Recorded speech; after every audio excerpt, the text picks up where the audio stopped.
Mon Seigneur et mon Dieu, je crois fermement que tu es ici et que tu me vois et que tu m'entends. Je t'adore avec profonde révérence. Je te demande le pardon de mes péchés et la grâce de faire avec profit ce moment de prière. Marie, ma Mère Immaculée, Saint Joseph, mon Père et Seigneur, mon ange gardien, intercédez pour moi. Jésus s'installe à table chez ce pharisien, un jour de sabbat, un jour de repos. Et alors qu'il est à table, eh bien, il raconte une histoire. Il raconte l'histoire de quelqu'un qui est invité à des noces. Ce quelqu'un qui est invité à des noces, eh bien, c'est toi et c'est moi qui, comme toujours, prenons un grand plaisir à écouter l'Évangile. Parce que nous sommes invités à des noces. Voilà notre condition. Nous avons été invités par Dieu à des noces. Aux noces de son Fils et de l'humanité. Parce que Dieu notre Père veut que nous venions nous asseoir à la table du banquet céleste. Il veut que nous venions prendre place dans cette salle de banquet extraordinaire, bien plus belle que les grandes salles de banquet qu'on peut voir dans les films ou dans les peintures, etc., où lui préside ce banquet et où nous venons nous asseoir comme des fils et des filles, comme des invités. Cependant, depuis le péché originel, nous avons dit non à Dieu. Nous avons refusé que Dieu nous invite, que Dieu nous appelle. Lorsque Dieu propose à Adam et Ève de partager sa vie, eh bien, ils disent non à Dieu. Et nous disons non à Dieu, comme Adam et Ève. Dieu voulait vivre une intimité extraordinaire avec l'homme telle que nous ne pouvons pas imaginer ce qu'elle est, ni même en rêver. Et même si on l'imaginait ou on en rêvait, ce sera encore mieux. C'est encore mieux ce que Dieu veut pour toi et pour moi. Parce qu'il veut tout partager avec nous. Il veut pouvoir nous dire tout ce qui est à toi est à moi. Et tout ce qui est à moi est à toi. Et nous avons dit non à Dieu depuis Adam et Ève. Et nous refusons cette invitation extraordinaire. Et lorsque Dieu se promène dans le jardin pour aller chercher l'homme égaré, l'homme qui s'est perdu, eh bien, l'homme se cache parce qu'il a peur de Dieu.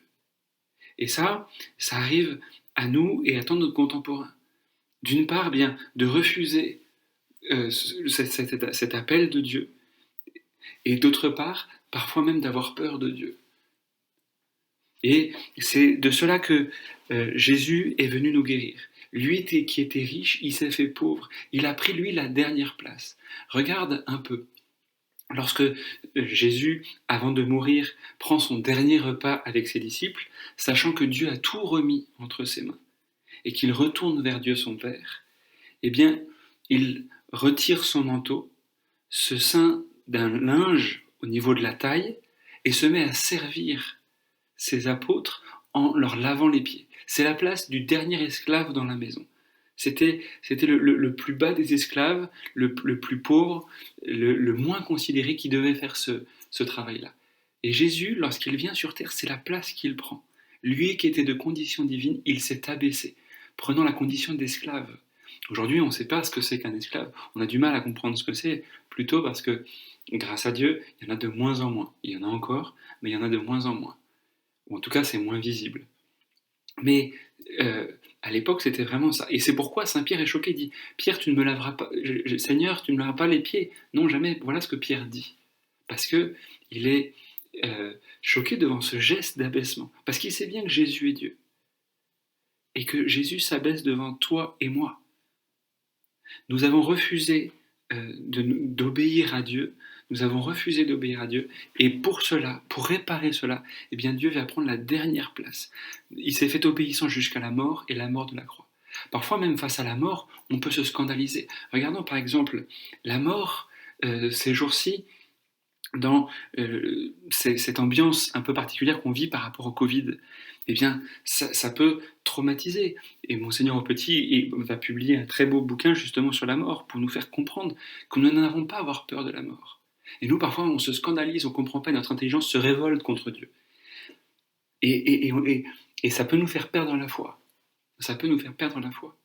Alors aussi, lorsque il y a d'autres événements qui sont des petites morts, lorsque Dieu ne fait pas ce qu'on voudrait, lorsque Dieu nous met dans des situations qui peuvent être éprouvantes économiquement, familialement, moralement, psychologiquement, même physiquement, de santé fragile. Et c'est des petites morts parce qu'on ne fait pas ce qu'on voudrait faire, et puis on ne comprend pas la situation. Et tu ne comprends pas parfois les situations que tu vis. Et tu peux vivre même des situations très angoissantes. Mais pour justement nous apprendre à vivre cela dans la confiance en Dieu notre Père, voilà, Jésus a vécu ces situations. Et il les a vécues jusqu'au bout, jusqu'au fond. Il est descendu dans les profondeurs de notre abîme, de notre pauvreté. Regarde, lorsque il se rend au Jourdain pour être baptisé par Jean-Baptiste. Jean-Baptiste lui dit non, c'est pas moi qui dois te baptiser, c'est toi qui dois me baptiser, parce qu'il se rend bien compte qu'il n'est pas digne de s'approcher de Jésus, puisque Jean-Baptiste est une créature et Jésus est le créateur. Jean-Baptiste est pécheur et Jésus est immaculé, sans tache, pur.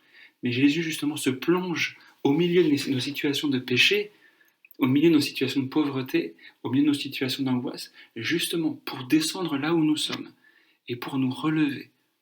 Jésus, c'est cet amour qui est si grand que tu nous portes, que tu es capable de prendre la dernière place. Nous voudrions nous mettre au service de Jésus, et c'est Jésus qui se met à notre service. Nous voudrions que Jésus soit au-dessus de nous, et il se met en dessous de nous. Même quand nous sommes prostrés à terre et que nous n'avons même plus la force de relever la tête, Jésus est là, sous nos yeux, parce que lui est tombé, pour nous relever. Jésus s'est abaissé pour que nous soyons élevés. Jésus est descendu jusqu'à terre pour nous conduire jusqu'au ciel.